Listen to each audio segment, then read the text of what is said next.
tem que dividir em partes, tem que ter responsabilidade na hora de falar sobre um assunto como esse. A princípio, eu tenho a tendência a acreditar na vítima. Eu acredito sempre na vítima. Mas não é porque eu acredito na vítima que eu estou condenando o acusado. Eu acredito na vítima porque eu acho muito difícil uma mulher fazer um BO que está sendo agredida, mostrando fotos e está mentindo, sabendo que ela vai ser exposta nas redes sociais hoje e vai ser atacada por diversos machistas, como eu já vi que a Clara está sendo atacada. A Clara Monteiro está sendo atacada nas redes sociais desde quando ela fez o BO. O segundo ponto, eu acho que o jogador tem que ser afastado. Qualquer empresa, quando tem uma acusação de violência contra a mulher, ou de assédio sexual, ou de assédio moral, a imprensa afasta o acusado não por punição. Ele não vai deixar de receber. Afasta porque você precisa preservar o ambiente de trabalho. Você precisa preservar o ambiente de trabalho. Então, ali, o Caio Paulista está sendo acusado de agressão contra a ex-mulher, que tem uma filha pequena dele, a filha mais nova dele é da Clara Monteiro. Ela mostrou o corpo com vários pontos do corpo, com contusão, com roxo, o olho roxo. O Caio Paulista vai continuar convivendo no meio dos caras, no meio dos treinos, no meio das mulheres que trabalham no Palmeiras, no CT do Palmeiras, os olhares de dúvida, ou os olhares de condenação, ou olhares de apoio. Quer dizer, o cenário muda para a pessoa. O cenário muda. E outra coisa, correndo um inquérito, tendo a investigação, como está a cabeça do Caio Paulista para jogar futebol? Ele está focando só no futebol ou está conversando com um advogado na concentração, recebendo mensagem, trocando mensagem, querendo saber as coisas? Na hora de dormir, ele vai dormir legal para jogar no outro dia? E dentro do campo? Eu estou falando isso porque eu tenho uma experiência sobre isso, né? De perder a noção, perder o foco por causa de uma situação como essa. Então eu acho, na minha visão, a Leila Pereira tinha que agir como agiu o presidente do Grêmio e como agiu o presidente Casares no caso do Pedrinho, que hoje está no Santos. Quando o Pedrinho foi acusado pela namorada de agressão, a pressão da opinião pública foi igual, quer dizer, foi muito maior do que está sendo, porque tem muitas pessoas que preservam a Leila. Né? Mas o Casares foi pressionado e o São Paulo afastou o Pedrinho. E depois demorou para se decidir, para se resolver o caso, acabou rescindindo o contrato. Lá no Grêmio, afastou também. O Palmeiras tinha que afastar o Caio Paulista. Isso eu não tenho dúvida. E não é por condenação, não é por já percebendo uma culpa, não é nada disso. É preservação. Isso se preserva a condição do cara, a da vítima e da questão da investigação também. O cara não pode estar envolvido em alguma coisa sendo investigado por agressão de violência contra a mulher. Não pode. No caso da Leila, eu adoro a Leila como presidente, tá? Eu acho ela uma das melhores dirigentes que tem no Brasil, como o Marcelo Paz também. Sabe? Já até brinquei que eu acho que ela e o Marcelo tinham que dominar lá a CBF para mudar toda aquela coisa lá. Mas nesse caso específico, ela precisa tomar uma posição como presidente do Palmeiras. Esqueça o gênero, gente. Esqueça o gênero. É a presidente do Palmeiras, é o presidente do São Paulo, é o presidente do Grêmio, é uma presidente de uma empresa, é uma presidente de qualquer coisa que seja. Aconteceu uma acusação de violência sexual, se abriu um inquérito, está acontecendo uma investigação, a pessoa acusada tem que ser afastada. Não é deixar de pagar o salário, não. Ela vai ser afastada por questão de preservação e não atrapalhar as investigações. E vai receber o salário dela, até que se prove o contrário, até que se resolva a investigação, até que se chegue a um ponto final disso daí. Então, eu acho que a Leila tem que tomar uma posição, sim. Inclusive, Renato, você já... Diga, Lívia. Desculpa, Luísa, te interromper, mas só fazendo um contraponto aqui, é até importante o que traz o Casão, né, sobre acreditar na palavra da vítima, porque num inquérito policial, né, que é aberto dentro de uma delegacia da mulher, né, uma delegacia de defesa da mulher, o BO, né, o boletim de ocorrência, ele tem peso de prova, né? Então, para o decorrer das investigações, a palavra da vítima conta muito, né? Toda vítima de violência doméstica, inclusive, está amparada pela Lei Maria da Penha, e o boletim de ocorrência ele tem um peso de prova, porque é o depoimento da pessoa, porque normalmente o que acontece numa relação? É ali a relação do homem e da mulher, e por muito tempo, né, aquilo pode acontecer e só ter os dois na cena, né, do crime, do suposto crime.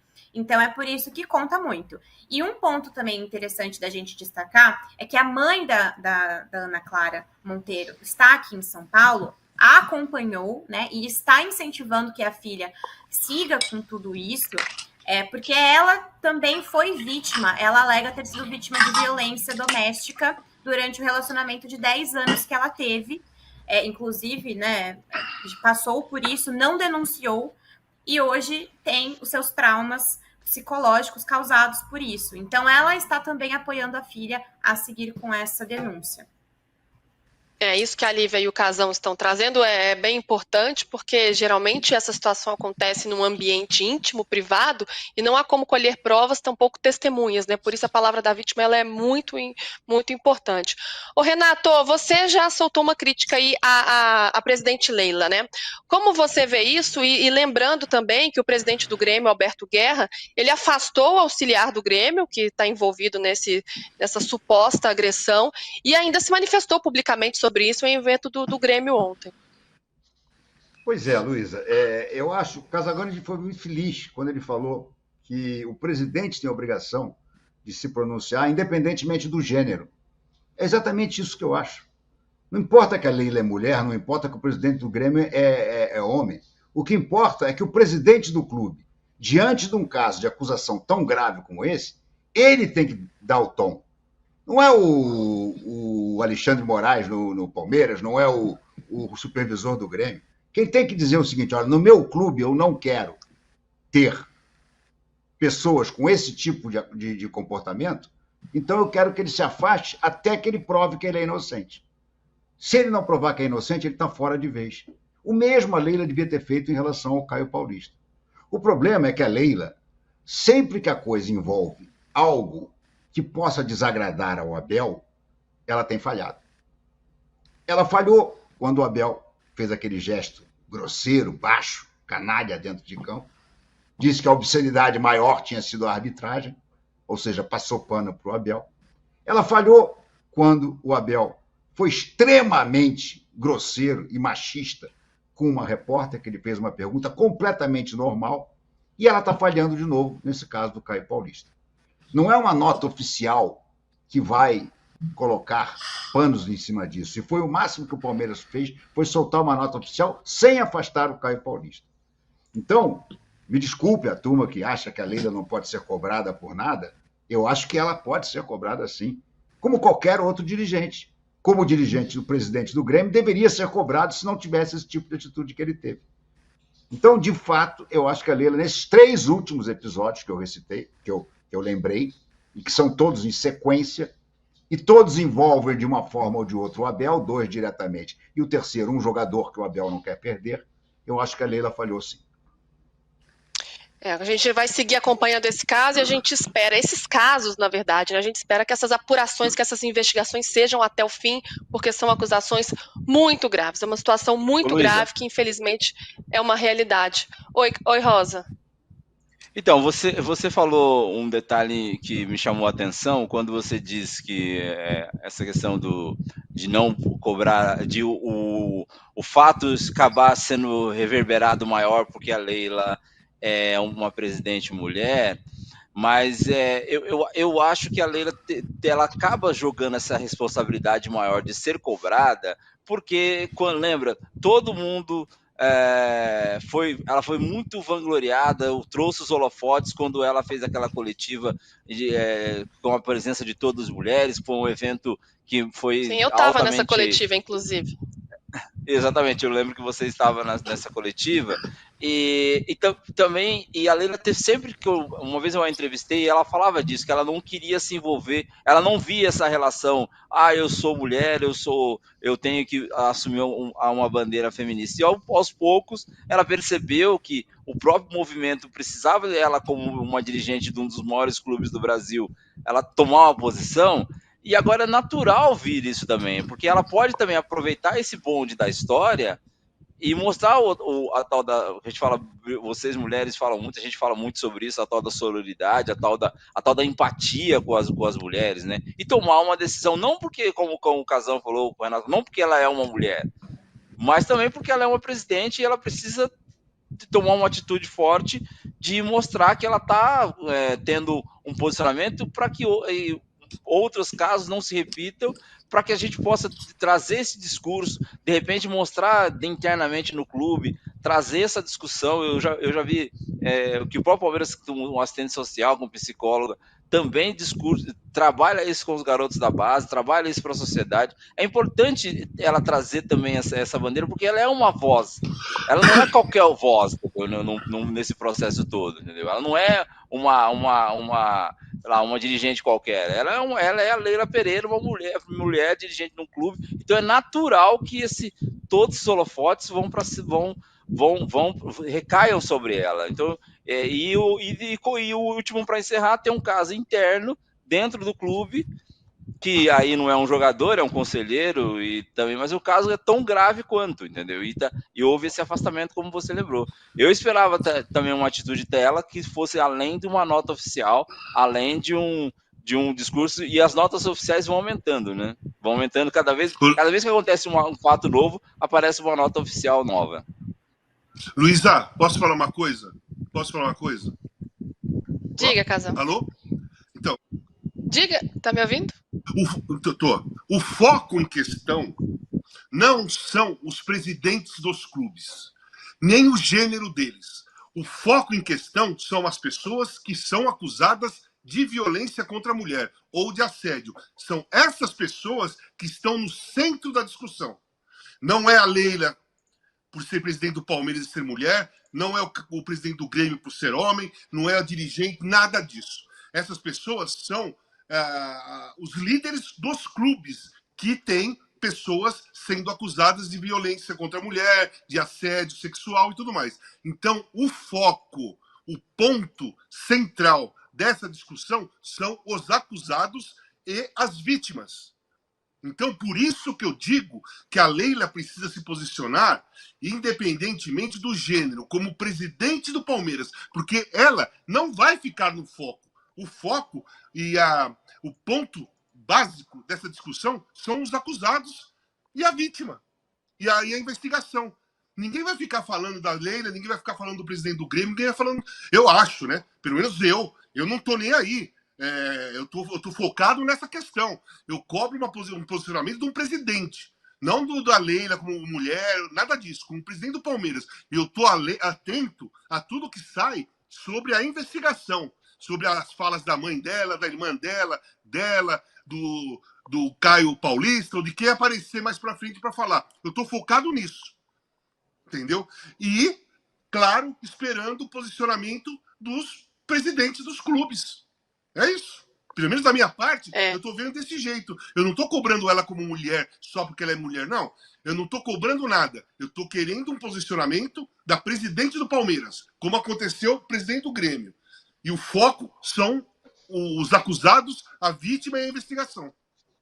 Sem dúvida, a gente espera que essa apuração siga a fundo aí, né? Vá para frente. Já agradeço a Lívia aqui pela participação, já desejo um bom trabalho.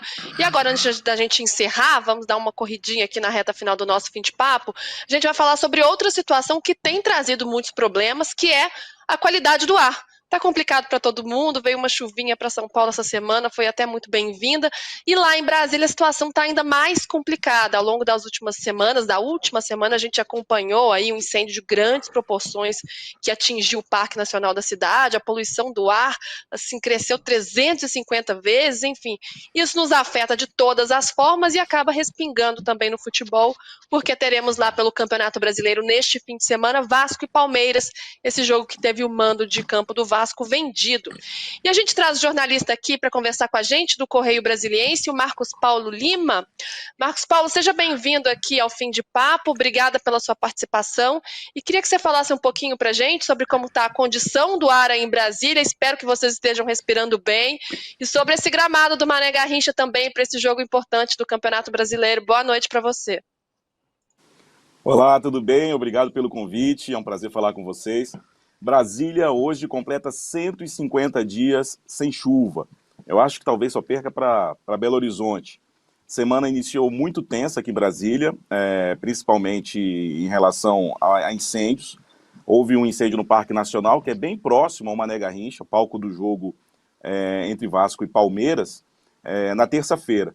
Então, o lado norte da cidade, né, Brasília tem a Asa Sul, a Asa Norte, o lado da Asa Norte ficou muito prejudicado. A Universidade de Brasília, por exemplo, cancelou aulas, algumas escolas também cancelaram aulas.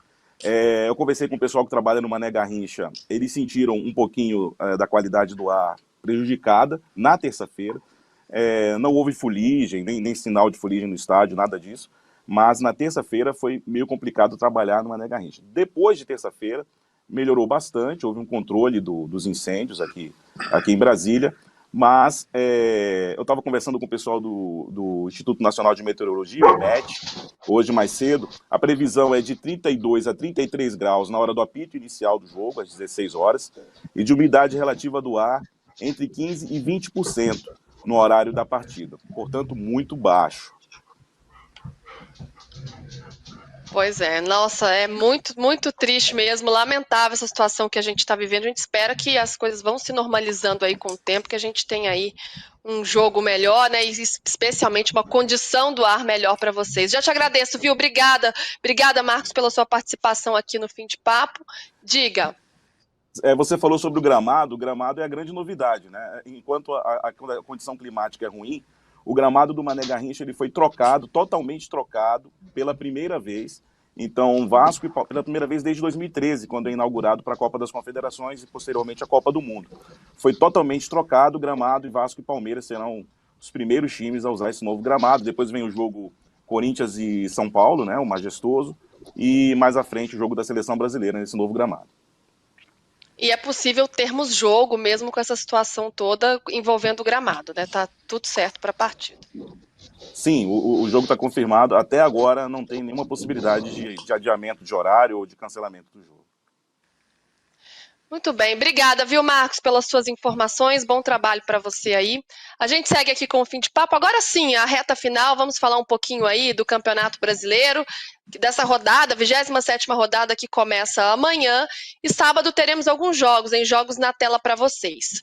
4h tem Vitória e Juventude lá no Barradão, e também tem Corinthians e Atlético Goianiense na Neoquímica Arena, esse jogo que pode marcar a estreia de Memphis Depay. Quero ouvir o Casão sobre isso daqui a pouco.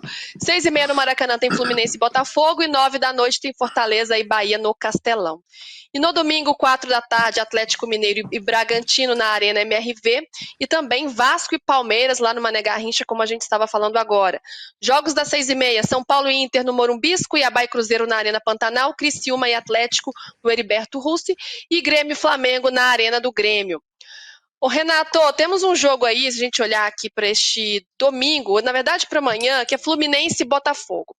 Dois times que têm pretensões muito altas neste Campeonato Brasileiro por motivos diferentes. O Fluminense precisa escapar do rebaixamento e o Botafogo líder brigando por este título tão importante, mas também envolvidos na Libertadores. É o momento de fazer o quê nesse jogo do Campeonato Brasileiro? Porque também não pode largar essa frente do Brasileirão, né? Como é que faz nesse jogo?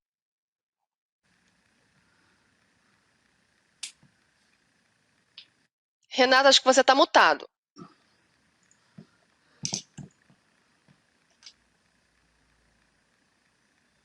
Renato, você nos ouve? Me parece que o Renato travou. Travou, né? Travou. Então, Rosa, já toco. Acho que ele desconectou agora, vai tentar voltar. Não, eu queria Toco só pra comentar, você, Rosa. porque eu moro aqui em Ribeirão Preto, né? E foi naquele incêndio. O que vocês viram pela TV foi um aperitivo do que nós sofremos aqui, Luiz. E o jogo que era Botafogo e Guarani foi adiado em função das queimadas. Espero que realmente tenha condições, obviamente, para o jogo, né? Acho que todos nós esperamos, mas aqui na região o que tá muito difícil para a gente respirar, a gente ter uma vida normal. Desde faz 3 semanas que a nossa vida não é normal por aqui. Por isso, quando o repórter estava falando da Ribeirão Preto, hoje fez 38 com umidade relativa parecida. Torcemos para que realmente não afete o desempenho dos jogadores, né? E também da população em geral, né? Vamos falar só dos jogadores, né? Porque os jogadores vão chegar, vão jogar e vão sair, né? A população que sofre Que é, obviamente, bastante. O que importa, né? O mais importante, o mais relevante. Que é o mais importante, é a população, né? Exatamente. Mas tem um detalhe, os caras vão correr, né? Os caras vão entrar em campo com 32 graus, com a umidade baixa, com a questão do ar ruim, e vão ter que correr 90 minutos, mais acréscimos, para jogar uma partida de futebol que também é bem ruim. Já passou por isso, Casão? Não, nunca passei por isso. Nunca tive esse problema. Já joguei muito frio. Já joguei lugares muito frios mesmo. Quando eu estava no Torino mesmo, né? A cidade de Turim é fria pra caramba. Já joguei com menos 5, menos 6 e tudo mais. Mas eu acho arriscado. Eu acho arriscado, gente. Eu acho bem arriscado. Até para um atleta passar por uma condição dessa. Não tá no. Porque Brasília deve estar muito parecido com aqui, entendeu? Que não para, as queimadas estão longe, mas chega. Realmente é muito complicado, muito complicado. Agora, da rodada, Luísa, vamos ver, né? Essa rodada vai dizer muito do Flamengo, do Renato Maurício Prado, né? Que vai jogar contra o Grêmio fora. O Palmeiras também deve um jogo complicado contra o Vasco. E esse Botafogo e Fluminense também é um jogo que tem muita atração, também. Mas o Corinthians eu deixo pro Casagrande falar, né? A grande expectativa da estreia do Mendes. Pra gente encerrar rapidinho aqui, que a gente já tá estourado. Renato tá de volta, Renato? Vai, Casão, vai daí. Então, o lance é o seguinte: o Corinthians não pode nem empatar esse jogo com o Atlético Goianiense. Não tem outro resultado a não ser a vitória. A torcida, eu também, estou empolgado com a apresentação contra o Fortaleza. Jogou muito bem. Eu não vi um time jogar tão bem como o Corinthians jogou contra o Fortaleza. A estreia do Memphis é assim, cara. Não pode ter pressa. Se o cara tá bem para jogar, coloca para jogar. Se o cara tem minimamente o risco de estourar, porque ele não está em forma ainda, não está em forma o suficiente para suportar um ritmo, aí eu acho que está errado forçar uma estreia. Eu fui ao treino do Corinthians ontem, que foi uma parte aberta, 40 minutos, não deu para ver o trabalho tático, mas pelo menos ambientado, entrosado ali, ele tava sorridente e tal, tá animado, vamos ver. Renato, pra gente encerrar, quero suas considerações finais aí um pouco sobre essa rodada do Brasileiro, e tem esse clássico, né, que é Fluminense e Botafogo, importante, porque como eu estava falando, é um clássico que vale muito para os dois times no campeonato, mas eles também têm outras frentes tão relevantes quanto que estão aí envolvidos nas Copas, na Libertadores, que é bem importante também. Então, como dosar isso, pensando nas pretensões do Botafogo na liderança do Brasileiro e do Fluminense precisando escapar aí do rebaixamento? Acho que os dois vão com força máxima. Podem poupar um ou outro jogador que, eventualmente, o departamento de fisiologia tenha percebido uma carga perigosa, mas acho que os dois vão com time máximo, com time força máxima, porque eles simplesmente precisam do resultado. O Botafogo não pode dar essa brecha para o Palmeiras. Se o Botafogo tem um sucesso contra o Fluminense e o Palmeiras vence, o Palmeiras assume a liderança do campeonato. Acho que ainda não assume, não, por questão de número de vitórias, mas encosta em número de pontos. E não, aí, vence. Palmeiras passa, Renato. Passa em resultado também. Saldo de gol. Saldo de gols eu tinha certeza, é porque eu achei que tinha uma questão de número de vitórias. Mas, enfim, então passa.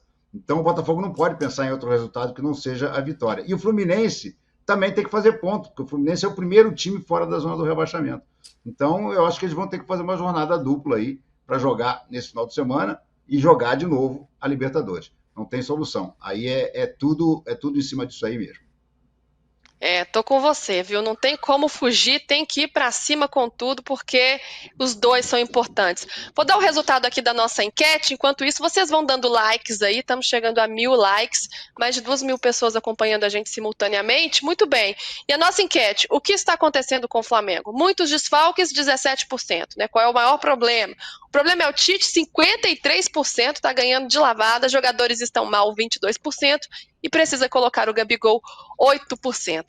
Muito bem, gente. Hoje a reta final foi corridinha, hein? 7h10 da noite, estamos chegando ao fim aqui do fim de papo. Fim do fim de papo. Sextando, bom fim de semana para todos vocês. Já mando um grande beijo, agradeço aqui Renato, Casão e Rosa. E o fim de papo volta na segunda-feira. Na verdade, domingo tem live, hein? Depois dos jogos da rodada. Eu estarei no comando. Tchau, tchau, gente. Até mais. Valeu. Tchau. Qual?